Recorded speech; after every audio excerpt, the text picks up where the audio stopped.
guess how good was Wainwright today? He was really, really good. I mean, they put some good at bats against him, and he still found a way to keep him off the board and go 6 innings. So, very impressive. Sometimes it makes it look easy, but you could tell that they were on some of his pitches, and he just did a great job to find a way to still put up zeros and go deep in the game. You drove in 2 of the runs, and how good was that to help the team win? Yeah, of course. We were able to get that first run across, and then just trying to keep tacking on there. It's 3-0 that whole game, and then a really good job there to open it up there in the 7th, as they were coming at us and had runners on. That second part of the game especially, and just glad to get the win. Thanks. Jeff Jones? Paul, do you feel like this is kind of coming together at the right time for you guys? I mean, it's 5-6. It's a half game back with the Reds. It's maybe you're catching up with the Padres tonight. I know you guys have kind of been waiting the whole season to get on the track you want to get on. Is this it? Is this that track? We're going to find out. With these next 5 games against teams that are right in this wild card race, and then our last 2 weeks against Milwaukee and Chicago, probably come down the last day or so and see how the 4 or 5 of us play. So we definitely have a chance, and we'll see what happens. You were the closest fielder on the field when Junior got hit out there at first base. Have you ever seen anything like that? And what was that? What was that like from you from that angle? No, I haven't. I don't know the word. That's pretty crazy. I'm sure I really didn't see it because Sosa threw the ball, and I turned around just to watch it hit what I thought was going to hit the wall over by their dugout and bounce off. So I turned to run and looked there, and then all of a sudden the ball wasn't there, and that's when I looked around and Junior was on the ground and kind of figured out what was happening. He was grabbing his face, and there was blood on his face. So, he was pretty tough to stay in there, and you could tell there was some swelling on his face by the end of the night. So, really great job by him and by the other umpires and the training staff to take care of him. Derek Gould?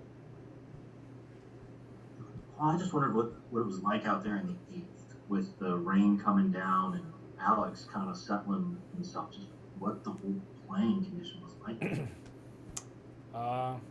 The field was fine, and obviously that was a huge part of the game. They got some runners on there, but it was a little different with the rain and thunder and lightning, so it was kind of cool. And obviously when he gets 3 outs without them scoring, you can look back on it and say it was fun. But it's not like the conditions were bad, but it was kind of like, this is a little weird right now. You didn't know what was going to happen, but it's what we had to do to play through the game. Does that kind of add to what Alex was dealing with? You got the runners on. For him to kind of keep his cool was all of it. Yeah, I don't know what was going through his head. It was in between pitches. As a position player, you got a little bit more time. The pitcher's kind of thinking about some more things. So I don't know if he even noticed, but it was just it's kind of crazy, but it's kind of it's what we had to do. Tyler Kettner?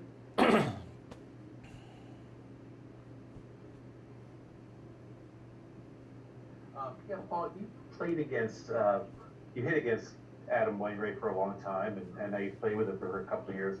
How has he evolved or changed as a pitcher? What most impresses you about this season he's had? I don't know. He just does everything so great, but I just think he's just adapted, as he's gotten older, as we all do, and probably, I don't know if he's found new pitches, but found, great ways to use them and get his body ready to pitch every 5 days. And but he's doing a lot of the same stuff. He's so prepared. He's such a smart pitcher. He can use any pitch in any count, and that's what makes him tough. He doesn't really fall into patterns, and as soon as you think you're getting a fastball, he throws a curveball, and then when you're on that, it's a cutter. So he even uses his changeup now, maybe something he didn't have a few years ago. So makes it tough on hitters, and he kind of speeds you up and slows you down, and doesn't make many mistakes. So everything you can ask for. He's been huge for us this year. He's really carried us. He's set the tone, and we've needed huge outings from him and got the bullpen rested. So can't say enough great things about him, and just glad he's on our side. Thanks. Mike Reeves. Paul, you're kind of notoriously a very even keel player.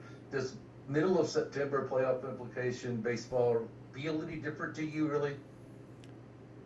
I mean, you understand what's going on, but I mean, I think we try to go out there and play as hard as we can every day. But you know, sometimes there's a little bit more. I mean, you know what's at stake. You don't have time to make up ground, so I think it's fun. You know, you can feel the energy from the crowd and things like that. So it's just gonna keep going as the season goes on. I mean, that's what you want to do. It's not full playoff atmosphere, but you know, the games are very important. But we have some, you know, those games throughout the year. You know, we've had sellout crowds. We've played the Cubs. We've gone to Milwaukee. So, you know, it's just part of it. But I think, you know, that's what you want coming down the last month of the season is to have a chance to get in the playoffs. And, you know, it's a lot of fun.